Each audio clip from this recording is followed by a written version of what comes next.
We are off to a training camp in Puebla, about 2 hours from Mexico City. Here, we meet a tactical unit, especially trained to deal with kidnappings. For the camera, they stage a hostage liberation.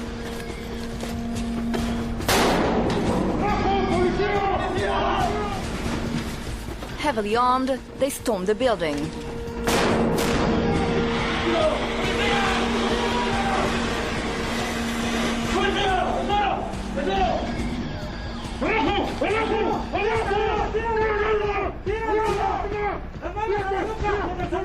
The kidnappers are caught in less than a minute, but when we ask about corruption within the police force, the answer seems rehearsed.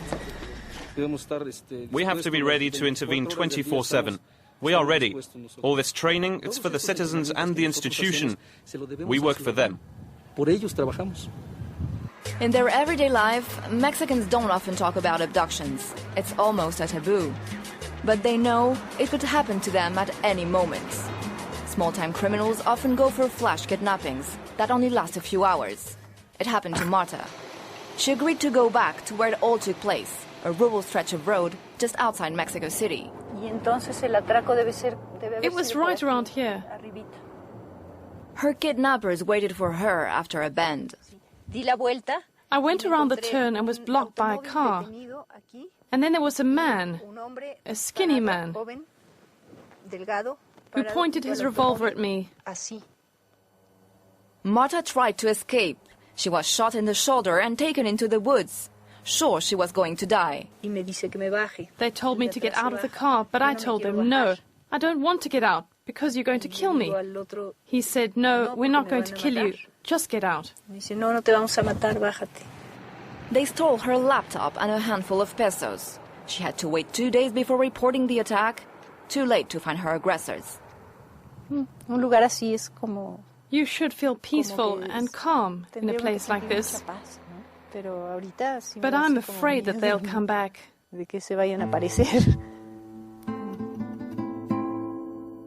Flash kidnappings mostly happen at night, in taxis.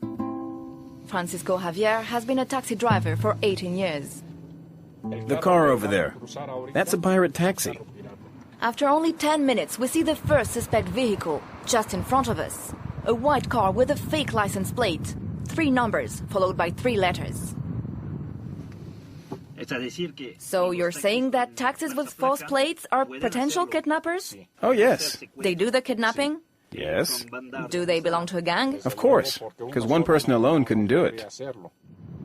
The fake taxis aren't subject to police controls. Criminals steal them and kidnap a person for a few hours. The story is always the same. At 11 p.m., they kidnap someone and take them to a cash machine to take out the maximum amount of money allowed. And at 1 minute after midnight, they do it again, because it's a new day for the banking system. A well-known technique to make the maximum amount of money in a minimum amount of time. Kidnappers have even turned to psychology. Make-believe kidnappings are becoming more common. They called me at 2 a.m. I was asleep. They said if I wanted to see my mother alive, I had to do everything they say. The first thing I remember is that they wanted to cut off her finger. Mother and daughter are trapped. The kidnappers make both of them think that the other one is held hostage. They have to drive across Mexico City in the middle of the night to drop off the ransom. They cannot call each other because the kidnappers never let them off the phone. 2 hours go by before they realize no one had actually been kidnapped. In the end, it was all psychological. It was make-believe. Under pressure, the country is doing its best to stay safe. Families and companies spend 12 million euros on protection every year.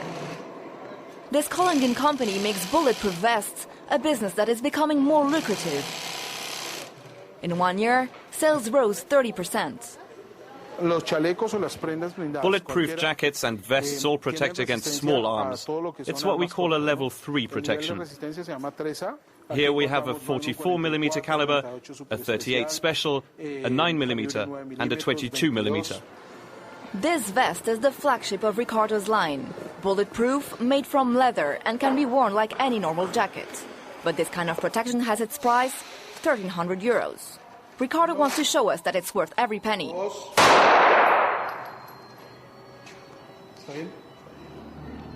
The man gets away with a bruise. A company across the street makes armored cars. To bulletproof a car costs between 20 and 70,000 euros. The head of this company is also Colombian. He realized that in Mexico, his business had a real future. This is a car we're stripping down. We're going to protect it, and then we're going to take out all the inside parts to keep only the structure. Then we can get started. The first step is what we call opaque armor. Again, we meet a French businessman in the suburbs of Mexico City. He also drives in an armored car. We accompany him for the day, a day like any other. He never goes anywhere without his 2 bodyguards and his trained dog. For his security, the bodyguards don't let us come in. Everything is scheduled down to the minute. He lives in constant fear. It's difficult. It's really hard to live with. Who are you afraid of? A criminal organization. Which one? No. He knows who they are, but he doesn't say anymore. He feels that his life depends on it. In 2008, there were more abductions in Mexico than in Colombia and Iraq combined. And even if many of the victims are finally freed, most are never as fortunate as this little girl.